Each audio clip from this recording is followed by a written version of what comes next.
Assalamu alaikum. I'm Marwa Mohkum Sheikh. Welcome to Naramis.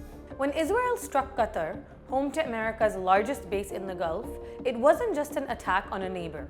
It was a direct hit on the very idea that the Gulf could buy survival by outsourcing its security to Washington. In that single moment, the old contract of Gulf survival collapsed, leaving the monarchies exposed in a world where no external shield can be trusted.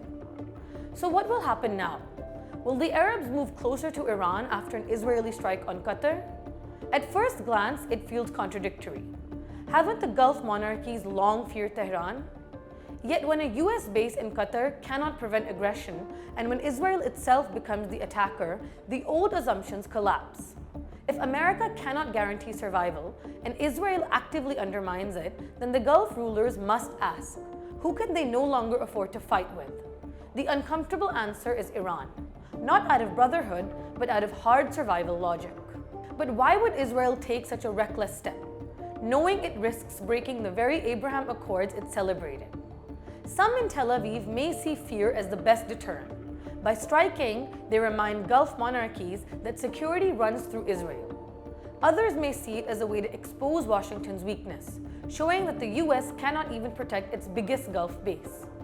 The message would be, don't look to Washington, look to us. Yet this strategy carries a dangerous paradox. Instead of binding Arabs closer, it risks driving them towards Iran, Turkey, and China. And what about the Abraham Accords themselves? Weren't they supposed to usher in a new era of peace? In truth, they were always transactional. Weapons for the UAE, recognition for Morocco, sanctions relief for Sudan. They were not built on equality, but on US leverage. If normalization can't stop an Israeli strike, then Arabs see the Accords not as peace, but as a trap. The illusion is broken. This brings us to Saudi Arabia, the GCC's anchor and a country in mid-transformation under Vision 2030. Riyadh needs calm skies and stable oil routes to build its mega cities and diversify its economy. But if Qatar can be attacked under America's nose, how safe is Saudi Arabia's own future? For Mohammed bin Salman, the logic is cold and pragmatic. If Washington cannot restrain Israel, then Riyadh must hedge, not just with Washington, but with Tehran, Beijing, and Moscow. Vision 2030 cannot succeed if the kingdom lives in permanent fear. Now step back and look at the wider chessboard.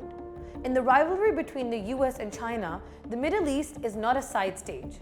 It is the central logistical theater. Energy routes, trade corridors, data cables, ports, everything passes here. For America to compete with China, it needs stability in this region. It needs peace guarantees. But here lies the contradictor. Israel, its closest ally, is structurally incapable of delivering peace. Israel thrives on managed instability, reminding Arabs of their vulnerability. Yet for Washington, instability is poison. It makes Chinese mediation and Russian presence more attractive.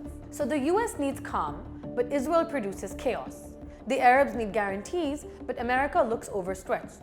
China steps in offering mediation, investment, and balance. And Trump, the man who sold the Abraham Accords as the deal of the century, has been quietly discarded by history. His bridge was built on sand, and Israel has set fire to it. The paradox is that the US needs stability to beat China, but its closest Middle Eastern partner often guarantees the opposite. Israel has become a liability to the US interests in Middle East. The Gulf now faces a question it long tried to avoid. Can sovereignty really be bought from abroad? Or must it be built at home, even if that means uncomfortable deals with old rivals like Iran? The lesson is harsh but clear. Peace cannot be subcontracted. What are your views on the subject? Let us know in the comments below. Until next time, Allah Hafiz.